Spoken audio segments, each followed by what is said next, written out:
welcome back to WagerTalk.com. I'm Marco D'Angelo in studio with Brian Leonard, also from WagerTalk.com. We're taking a look at NFL action Sunday.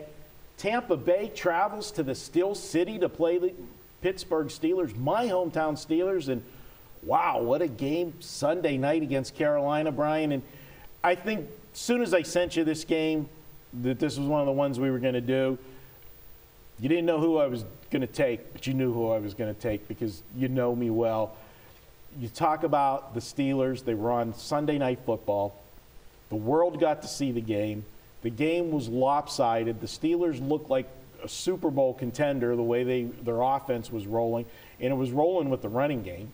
Roethlisberger made a couple throws that were just, I don't know how he got the completions on them, but he got them. The one to Antonio Brown in the corner was reminiscent of the Super Bowl with Santonio Holmes getting the Super Bowl catch for the win. But the running game, both Bell and Blunt was in there in mop-up time, and he broke some big runs. The public saw that. They got to love Pittsburgh this week. In all honesty, I had Carolina in that game, and I didn't have a chance the entire game. I'm not so sure if it was Pittsburgh looked good or Carolina looked bad. When you've got no running backs, which is Carolina's situation, they had injuries and they had another guy go out. Your quarterback, who is best when he runs, can't run because he's injured also. You're very limited offensively. And, you know, Cam Newton's not known for his passing ability. He's known for his running ability. So when you have nobody in the backfield that's going to threaten you from the running game, they had a chance to really take advantage of Carolina in the passing game. And I'm not a Steelers fan this year. I know, actually, I'm a Cleveland Browns fan, so I'm never a Steelers fan. But I'm not a fan of their team this year. And like I said in an earlier video, I went against them when they played Baltimore. So I think that they're an overrated team right now. And if you look, just coming into the season, a lot of people were pretty high on Tampa Bay. Mm-hmm.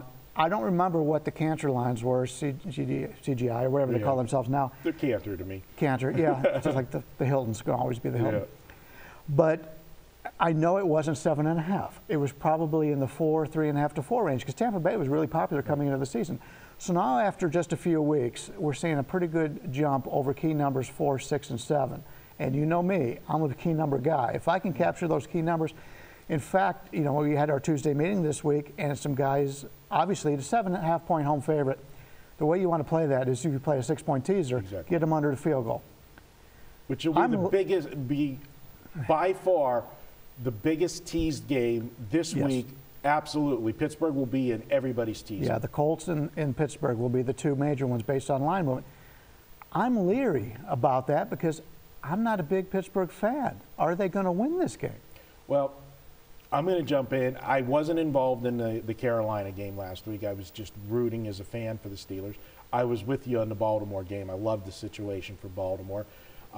This Pittsburgh team, their defense is not good. Mm-hmm. Okay, it didn't get exposed last week because Carolina was not the type of team that could expose it, as you said, with the injuries they had. But what has given Pittsburgh problems is teams when they went to the hurry up, and that's not Carolina's style.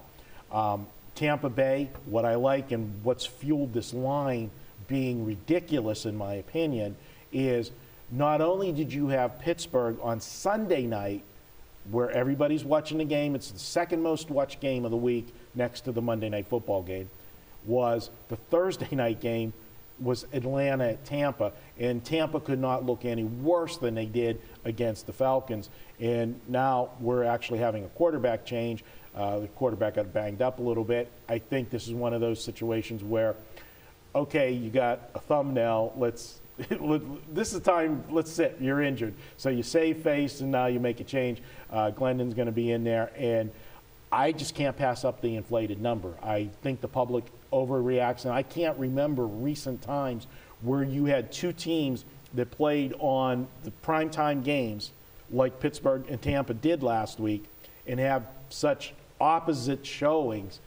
This is my theme this week is anti-public plays, right. And that's why I'm going to be on Tampa here.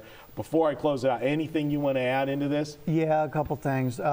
We didn't talk about the Pittsburgh injuries on defense from the last game. Key injuries, at least in my opinion. That was in my close with it. Go ahead. In my opinion, And yeah, in the quarterback change, all most casual observers are going to say, well, their starting quarterback is out. If you've watched Tampa Bay, they're not a quarterback-driven team. I mean, regardless of who plays quarterback, they win with defense and the running game. So I think we get a little bit of an advantage there with Glennon, who at one time was a starter there. Yes. He had a good career at NC State, and the defensive injuries to the Steelers, well, it's so bad for the Pittsburgh Steelers that this week they called their old buddy who just retired a couple weeks ago and said, hey, can you put the uniform back on? We're short of bodies.